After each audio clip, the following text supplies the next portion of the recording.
चलिए जी, करते हैं जी अभी तक की अहम और बड़ी खबर से शुरुआत और बात करते हैं भारत और चीन के बीच फौजी तनाव लद्दाख के अंदर अगर अभी भी बरकरार है तो हम बड़ी खबर सामने आ रही है कि भारत और चीन के दरमियान डिसएंगेजमेंट यानी फौजी इनखला का अमल आहिस्ता आहिस्ता करके दूसरे पड़ाव पर आ गया है। पीपी-15 को लेकर आपको याद होगा पेट्रोलिंग पॉइंट 15 से चीनी फौजी जाने की खबरें सामने आ रही है और मुख्तलिफ खबर साइदारों के मुताबिक लगातार 16वें दौर की बातचीत में इस बात की वजाहत कर दी गई थी कि चीनी फौजी वापस चले जाएंगे और इस पोस्ट को खाली करेंगे और इसे उस स्टेटस को की तरह ले जाएंगे जहां पर यह 2 साल कबल था। 16 दौर की बातचीत हुई है। मिनिस्टर फॉर एक्सटर्नल अफेयर्स ने भी इस बात की तस्दीक कर ली है कि चीनी फौजी वापस चले गए हैं। ताहम अभी भी यह इतला आ रही है कि भारतीय फौज की तरफ से मुकम्मल कमांड एंड कंट्रोल इस पूरे इलाके के अंदर है और चीन की यह नई पेशकदमी जो हुई है इसको देखते हुए भी यह फैसला लिया गया है कि फिलहाल लोअर गार्ड करने के लिए भारत सरकार किसी भी तरह से तैयार नहीं है। मजीद क्या कुछ खबर है, राजेश इस वक्त हमारे साथ डिफेंस कॉरेस्पॉन्डेंट ज्वाइन कर चुके हैं। राजेश, लद्दाख से बड़ी खबर सामने आ रही है कि दोनों अफवाज के बीच जो लगातार बातचीत चल रही थी उस बातचीत का असर अब यह है कि पीपी-15 जो गोगरा पोस्ट के आसपास का इलाका है उसे चीन की तरफ से खाली कराया गया है। क्या ऑफिशियल कंफर्मेशन इसकी आ गई है? क्या कुछ डिटेल्स आपके पास? हाँ, बिल्कुल बिल्कुल गौहर, जो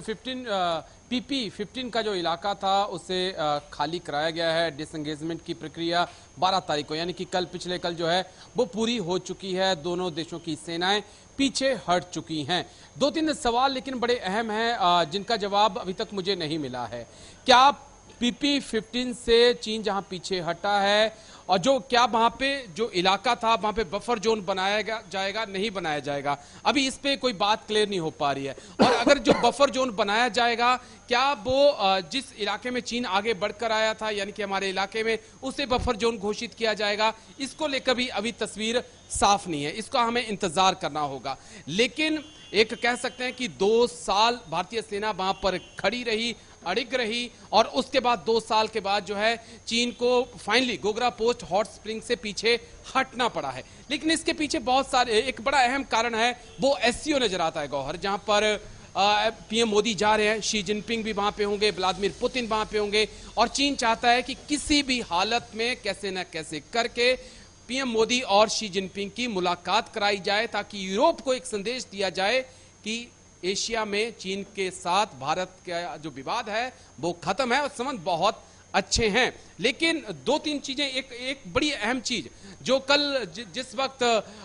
पीपी-15 से चीन की फौज वापस हटी उसी बीच एक और बड़ी खबर सामने आई निकल के कि एक सैटेलाइट इमेज मुझे मिली जिसमें कहा गया कि पीछे ज्यादा नहीं गए हैं, वो सिर्फ 1.5 किलोमीटर पीछे जाकर जो है वहां पर चीन ने अपना बेस पॉइंट बनाया है, पहाड़ियों के पीछे वहां पे वो बने हुए हैं। इसी पे जब मैंने डिफेंस एक्सपर्ट से बात भी की कल कि ये क्या है तो उन्होंने कहा कि देखिए चीन पे भरोसा नहीं कर सकते हैं, वो अगर 1.5 किलोमीटर पीछे गए हैं तो हम भी सिर्फ और सिर्फ 1 किलोमीटर पीछे आए हैं और भारत को भी पता है कि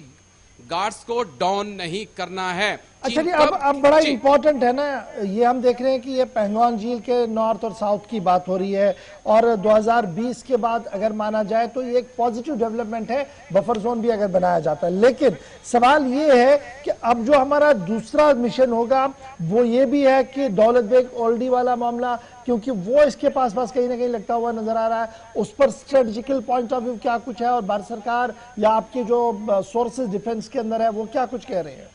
हाँ, देखिए एक डेम चौक का ये मामला बहुत गंभीर है, लगभग 2012-13 से चल रहा है और इसको सुलझाना बहुत जरूरी है। जब तक डेम चौक के मसले को हम नहीं सुलझा लेते, क्योंकि जो डिफेंस सोर्सेस हैं मेरे जिनसे मेरी बात हुई उन्होंने कहा कि ये तो एक छोटा सा हिस्सा है। गोगरा पोस्ट की बात करें, हॉट स्प्रिंग की बात करें, हम अपना पेंगोंग झील के आसपास की बात करें, असली जमावड़ा जो चीन का है वो डेपसोंग में है, जहां पर कह सकते हैं कि चीन के 20 से 25 हजार जवान तैनात हैं और जबरदस्त अतिक्रमण जो है 17-18 किलोमीटर का वहां पर चीन ने कर रखा है। क्या आप चीन वहां से पीछे हटेगा? और चीन पीछे नहीं हटता है तो आपके सियाचिन ग्लेशियर की बात करें, काराकोरम दर्रे की बात करें या आप फिर दौलत बेग ओल्डी पे आ जाएं ये तमाम चीजें जो हैं भारत की इस वक्त वहां पे खतरे में है। लेकिन वहां पर चीन ना तो डेपसांग की बात करने को तैयार है, ना डेमचौक की बात करने को तैयार है। लेकिन